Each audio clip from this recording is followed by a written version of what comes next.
या कुन्दे तुषारहारद्वला या शुभ्रवस्त्रव्रता या वीणावरदण्डमण्डितकरा या श्वेतपद्मासना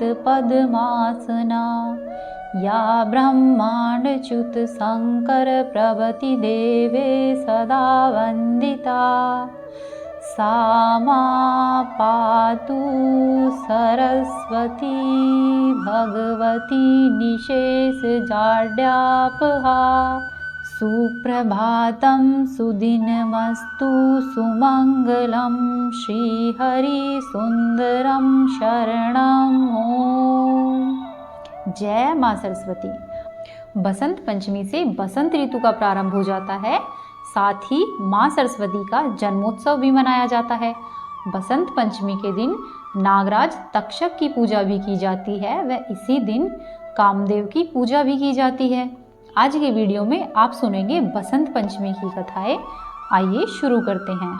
बसंत पंचमी माघ मास की शुक्ल पक्ष की पंचमी तिथि को मनाई जाती है। आज के वीडियो में आप सुनेंगे बसंत पंचमी की कथाएं। आइए शुरू करते हैं। ब्रह्मवैवर्त पुराण और मत्स्य पुराण के अनुसार एक बार ब्रह्मा जी धरती पर घूमने के लिए निकले। उन्होंने मनुष्य और जीव जंतुओं को देखा तो वे सभी नीरस और शांत दिखाई दिए।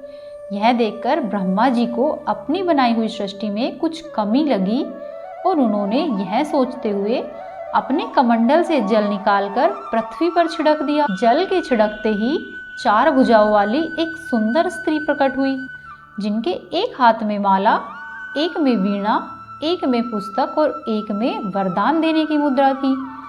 चतुरानन ने उन्हें ज्ञान की देवी माँ सरस्वती के नाम से पुकारा। ब्रह्मा जी की आज्ञा के अनुसार सरस्वती जी ने वीणा के तार झंकृत किए। ऐसा करने से पूरी सृष्टि पर सुर फैल गए और सुरों के फैलने से सभी प्राणी बोलने लगे। सभी नदियाँ कलकल कर बहने लगी। हवा भी सन्नाटे को चीरता हुआ संगीत पैदा करने लगी। तभी से बुद्धि व संगीत की देवी के रूप में सरस्वती माँ की पूजा की जाने लगी, क्योंकि संपूर्ण पृथ्वी पर सभी तरह की भाषाओं, नदियों, जीव जंतुओं, पर्वतों, हवाओं सभी में सरस्वती माँ की कृपा से ही ध्वनि है और सभी देवता सरस्वती माँ की पूजा करने लगे। वहीं एक अन्य मान्यता के अनुसार माघ माह के शुक्ल पक्ष की पंचमी तिथि को ही भगवान श्री कृष्ण ने माँ सरस्वती को वरदान दिया था कि हे विद्या की देवी, हे ज्ञान की देवी, हे सुरों को संभालने वाली, हे ताल की देवी, सभी लोग वसंत पंचमी के दिन तुम्हारी पूजा करेंगे। उसी समय भगवान श्री कृष्ण ने सबसे पहले देवी सरस्वती की पूजा की थी। तब से लेकर अब तक बसंत पंचमी के दिन सभी लोग माँ सरस्वती की पूजा करते आ रहे हैं। तीनों लोकों में इस दिन माँ सरस्वती की पूजा की जाती है। बसंत पंचमी के दिन ही वसंत ऋतु की शुरुआत होती है और ऐसा कहा जाता है कि वसंत ऋतु की उत्पत्ति कामदेव से हुई है। इसीलिए बसंत पंचमी के दिन कामदेव की पूजा भी की जाती है। अब आप सुनिए कामदेव की कहानी। पौराणिक कथाओं के अनुसार जब देवी सती ने अपने पिता दक्ष के हवन कुंड में कूदकर आत्मदाह कर लिया था, तब महादेव बहुत ही दुखी हुए और सती के वियोग से वे ध्यान में बैठ गए। उस समय तारकासुर ने ब्रह्मा जी की तपस्या की और उनको प्रसन्न करके वरदान मांग लिया कि उसकी मृत्यु सिर्फ शिव जी के पुत्र के हाथों से हो। वो जानते थे कि शिव सती के वियोग में ध्यान में चले गए हैं, न तो उनका ध्यान भंग करना संभव है और न ही शिव जी का आसानी से दूसरा विवाह हो सकता है। तब ब्रह्मा जी ने तारकासुर को वरदान दे दिया। इस वरदान को पाकर तारकासुर बहुत ही ताकतवर हो गया, उसको कोई नहीं मार सकता था। ऐसे में उसने सभी देवताओं को परेशान करना शुरू कर दिया।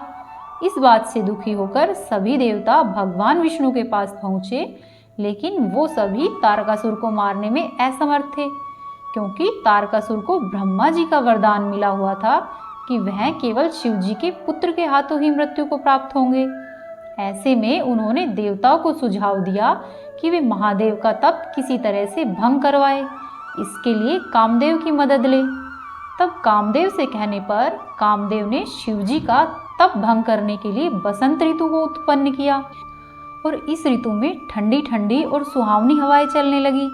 हर जगह पर पीले फूल दिखाई देने लगे। ऐसे मौसम में कामदेव जी ने शिव जी पर काम बाणों की वर्षा की।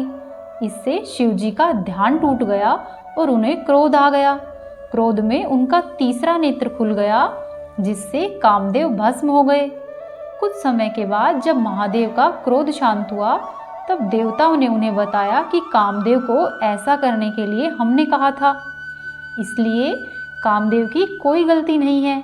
तब कामदेव की पत्नी रति ने महादेव से निवेदन किया कि हे महादेव, किसी तरह से कामदेव को जीवित कर दे। तब शिव जी ने रति को वरदान दिया कि द्वापर युग में कामदेव श्री कृष्ण के पुत्र प्रद्युम्न के रूप में जन्म लेंगे। इसके कुछ समय बाद पार्वती जी की तपस्या से शिव जी प्रसन्न हुए और उनका विवाह माता पार्वती के साथ हुआ। फिर इसके कुछ समय बाद कार्तिकेय का जन्म हुआ। वह कार्तिकेय भगवान ने तारकासुर का वध किया। वह देवताओं को उनके आतंक से बचाया। जिस दिन वसंत ऋतु की शुरुआत हुई थी, वह दिन बसंत पंचमी का दिन था। इसीलिए माँ सरस्वती के साथ साथ बसंत पंचमी के दिन कामदेव की पूजा भी की जाती है। उम्मीद है आपको आज की कथाएं पसंद आई होगी। वीडियो को लाइक करें, चैनल को सब्सक्राइब करें और वीडियो को शेयर करें। कमेंट बॉक्स में जय माँ सरस्वती जरूर लिखें।